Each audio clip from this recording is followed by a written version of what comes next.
All right, welcome back to Crabby. Today we're going to be looking at Villages of Valeria, which is a bit confusing. It is not a Valeria Card Kingdoms expansion. It's its own standalone game, sort of very similar to Race for the Galaxy. Now, the theme to this one is we're sort of rebuilding our villages. There's village cards here or building cards, and we're building them in our tableau. All right, so this is going to be the setup and rules breakdown video. Click the link below if you want to see my playthrough. And 3 things before we start. Like, subscribe, and comment on my YouTube channel. That'll be fantastic. Let's get started. All right, let's deal with the setup. Now, small caveat before we start, there are 2 expansion modules you could throw into the base game. There's the monuments and the events. I'm not going to show you how to do that here. Look at the end of this video. I'll show you how to set those up and the rules to those expansions. This is just going to be the base game. All right, so being a card game, it is really simple to set up. All right, you're going to have 2 basic deck of cards. You're going to have one, which is the dark background, which are the adventurers, and you have the green background here, which are the buildings. All right, just shuffle them and put out 5 cards. Those are the cards that are available in the display right away. All right, now each player gonna choose a castle color that they like. I have red and white over here. All right, you're gonna get your castle pieces as well. All right, next you're gonna have your sort of point scoring or game tracker board here. This is gonna track how many buildings and adventures we have because it'll tell us when the end game will hit. But at the start of the game, we all start at 0. All right, next you're gonna give 3 gold tokens to each player. All right, and you're going to put the rest in the general supply. Now, the total amount of gold for the game depends on the number of players. So in a 2-player game, there's 14, and so on and so on. So go look in the manual how many gold are in the whole game. All right, after that, you have your action selection board. Give this to the first player with the token. If you are playing 2 players, just put it in between both players and have the token ready in between them. And lastly, you're going to hand each player 5 cards off the top of the deck. All right, now there's one special thing you need to do before you start the game. You're going to go through your deck of cards. You're going to take one of them, and for free, you're going to install it underneath your castle as a free resource. So let's just say I did that for this player, and let's say this player selected this one. All right, and you're pretty much set up and ready to go. All right, rules breakdown time here for Villages of Valeria. So at its heart, this is an action selection game. It is really similar to other games of this ilk. The popular ones being San Juan, Race for the Galaxy, Terraforming Mars Expedition. If you already know how those ones play, you know, this one's going to be no stranger. You're already going to sort of know how the game works. All right, but if you don't know, basically how the mechanism works is if you're the first player, you're going to have this card and you're going to select an action.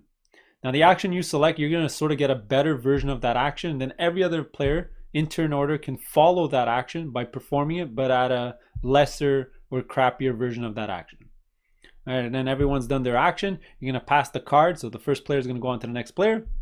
And they're going to do the exact same thing. They can pick the same action or a different action. They're going to perform that action at a better version of that action. And then everyone else can follow doing a crappier version of that action. You just keep going around the table till the end game is triggered. And that's how the sort of mechanism works. All right, now let's circle back and talk about end game. How does game end? Well, you do have this board over here, and it's going to indicate on the right here, depending on the number of players. So in a 2- and 3-player game, you need to have 12. And in a 4- and 5-player game, you're going to need 10. And what this number indicates is how many buildings and adventurers you need to have in your whole tableau. All right, so a lot of these actions are to get resources to build the buildings, to put them in your tableau. All right, just looking at the anatomy of a card, quick, is you have your nice beautiful art. If you do turn the card around, these are resources you can install, like the basic one you have over here, which is a while. These are ways to get resources when you want to build buildings. All right, the purple is how many points you're going to score at the end of the game for that building. The indicator in the middle here is the power that building is going to provide you when you perform that action. So in the future, when I do a build action, I can do this power over here. All right, the top left is sort of like a sign to help you get the adventures later on. And then on the left here, these are the building costs to put this into your tableau type of thing. All right, so that's how the game sort of functions. You know how the game ends. So now all you really basically need to know is how all these actions work, and you'll get the gist of the game. So let's get started. All right, let's go through all the actions. So the first action to talk about is harvest, and this is all about drawing cards. Now the first player, whoever selected this action, is going to get to draw 3 cards, and everyone else gets to follow by drawing 1 card. All right, so now the way this works, let's look at the card display over here. Now you're only drawing building cards. You're never drawing the adventures. We're going to talk about adventures when we talk about recruiting. All right, but when you draw, you're going to look at the building cards. All right, now the row that you see here of displayed cards, these are technically discard piles, but you can also draw from them. All right, so let's say I was the one to select harvest. I would get to draw 3 cards. So I get to draw off the top of the deck or any of the face-up cards. So let's just say I really wanted this card for whatever reason. I'd put it in my hand, and you draw 1 at a time. So as soon as you take a card, you get to replace it with the next one on top of the deck. And let's just say I really wanted this card, put it in my hand, so that's 2 out of my 3. Replace it with the next card. And let's just say none of these cards really appeal to me. I can draw my 3rd one from the top of the deck. All right, then I'll go on to the other players. Again, the follow action is drawing 1 card. So let's say player 2 over here doesn't really like any of these buildings. Let's just say they wanted to draw off the top of the deck like this. All right, now, very important rule. At the end of any of the action phases, so when you perform an action, you have a hand limit of 8 cards. 1, 2, 3, 4, 5, 6, 7, 8. So right now, I'm fine. All right, but let's just say I had 2 extra cards in my hand. All right, let's say I'm at 10. Now I need to discard down to 8 at the end of the action phase. All right, so like I mentioned before, these are technically discard piles. So I'll go through my hand, take whichever 2 cards I didn't want, for whatever reason. Let's say I didn't want these ones, and I get to discard them wherever I like in the discard pile. So I can put them both in the same pile. I can mix them around. I can do however I like. All right, in future rounds, when you're drawing cards, you don't have access to the cards on the bottom. You have to draw off the top first. So if I really wanted this card, then I would have to draw 2 cards to get to the card that was at the bottom. All right, and that's how the harvest works. All right, the next action is the develop action. This is all about adding resources to your kingdom. And like I mentioned in the intro, this is the bottom parts of the card and not the top part. All right, so the primary taker of this action, it's going to cost them 1 card. So you basically pick any of the cards you don't want. All right, add it to the discard, obviously, pick any pile you like, and they get to develop any of their cards. So remember, you turn them around, you pick any of the resources that you want. So let's say I wanted some magic, and you would add it to your kingdom like so. All right, I'm going to talk about later during the build how you use these resources, but for right now, this is how you stack cards into your kingdom. All right, so the primary action taker will only cost 1 card. All the other players, as a follow action, they have to discard 2 cards to do the develop. So let's say I want to discard these 2 cards and discard them both over here. Well, now I get to develop. So let's say they really want to add a stone, and they would add a stone resource to their kingdom as such.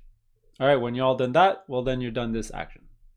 All right, up next we have the build action. This action is all about building the cards from your hand into your tableau. So for every build action, you're building 1 card, and the primary action taker, the only benefit they're going to have is after they do a build, they get a free draw of a card. All right, every person that follows just gets to build a building. All right, so like I mentioned, the overview, right, the cost of building a building is what's on the left-hand side. So for example, this would cost 2 magic, this costs 3 magic and 2 stone, 2 apples, 2 magic, wood and an apple, so on and so on and so on. All right, and then you're going to tell yourself, how do you actually pay for these things? All right, well, that's where your coins and the resources of your kingdom come into play. All right, so what you're going to do is, let's say I really want to build this holy shrine for whatever reason. All right, it would cost me 2 magic. All right, so you got to pay. So now I'm going to pay a coin on this magic over here. And then I'm going to pay a coin on my castle over here. Now the castle, as you can see, it's a wild resource. It could be any of the 4 resources. So I just paid 2 magic. Once you pay, you add the card to your tableau.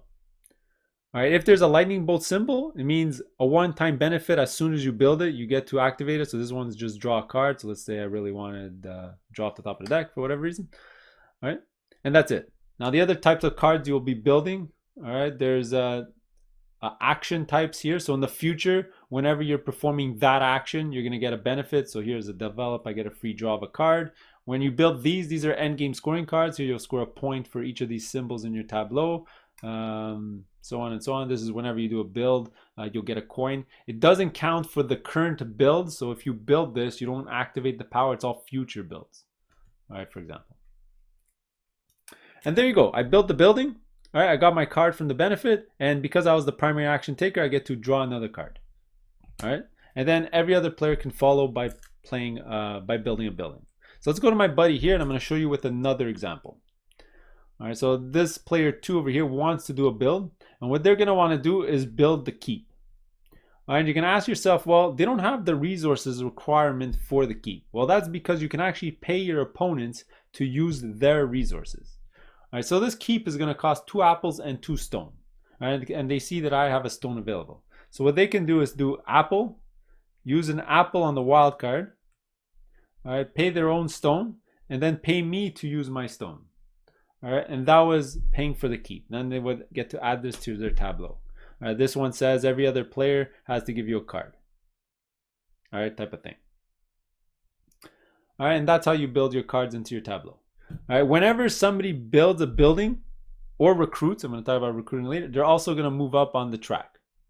All right, because remember, as soon as somebody reaches 12 of adventures and buildings, that's going to trigger the end game. All right, that's for a 2 and 3 player game. Now, a couple of notes that I got to make. All right, when you're paying other players coins, well, you're basically giving it to them for the rest of the game unless they use your resources in the future, because those coins are going to go back into their castle supply when it reaches their turn again, type of thing. All right, so the way that works is these coins stay on your cards until it reaches your turn again and you're the primary action taker. All right, you're the one selecting the action. You're basically in charge of the card.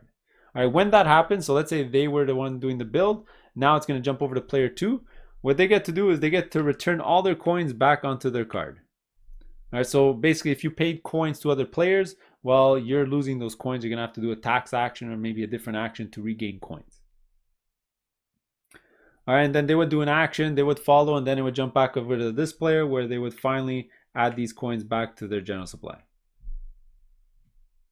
All right, and finally, you can only have one of every named building in your tableau. So for example, if I already had a barracks card, I wouldn't be able to build another one into my tableau. All right, and also what I like to do just for organizational help, just stack your different types of buildings together. All right, make sure not to overlay on top of the special ability. And this is just going to help when talking about endgame scoring, and when talking about recruiting, you're going to need special symbols showing, and this is going to be much easier to calculate. All right, the next action is the recruit action. This is all about adding the adventures into your village. Now, to do that, the primary action taker is going to have to pay a coin to take an adventurer, and every other player is a follow action. It's going to cost them 2 coins. All right, but they get to pick first. So they're going to pay a coin, and they get to take an adventure. And the requirement that you need to have to take an adventure, let's look at the anatomy of a card, is you're going to need the icons on the left-hand side here in your tableau. So for example, the baker, all right, is worth 2 points. This just means that it's an adventure, and you're going to need 2 hammer symbols in your tableau. As you can see here, I got 2 hammers and a shrine symbol, so I would be able to take this adventure, add it to my tableau. It's a lightning bolt. I would activate the lightning bolt 1 time, for example, and there you go. I'll go on to the next player. All right, this lets me draw 2 cards and get a coin. All right, when you take an adventure, you get to refill the display right away.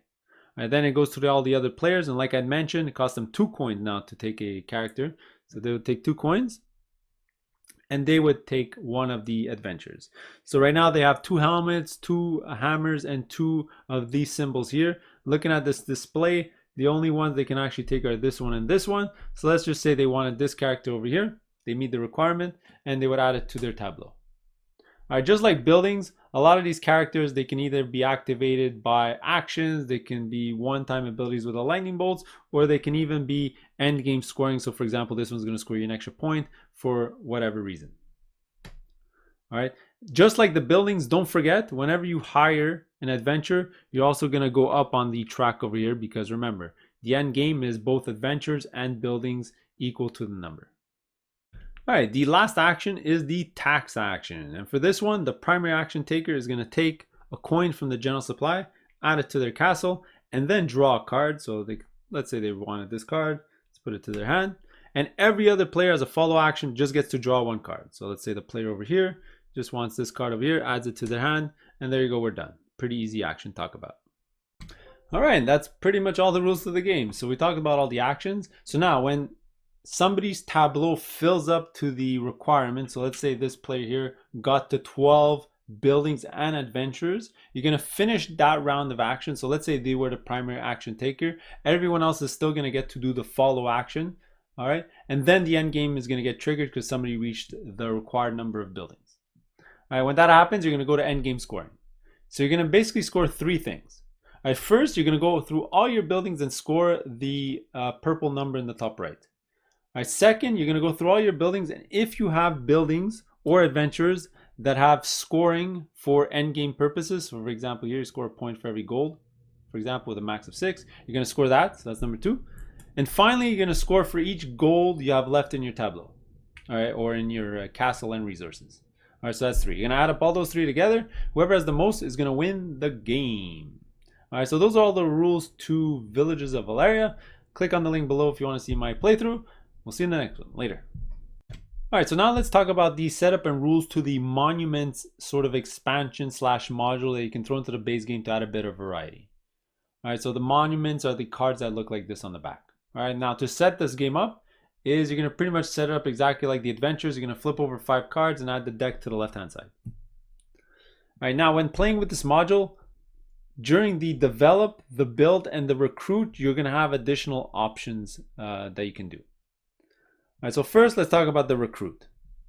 Now, the way you get these buildings is if during a recruit you recruited an adventurer, you can pay an extra coin to take any of the monuments and start building the monument. All right, which means turn it sideways and build it in the future rounds. All right, so I'll show you how that's done. So if I spend a coin and got an adventurer, so we're doing the recruit action. Let's say I wanted this adventure here. So remember, you still need the requirement on the left here. 2 of these symbols, I have 2.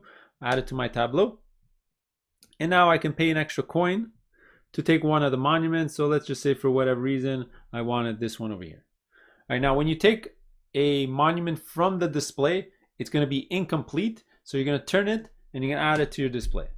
All right, you're currently building it.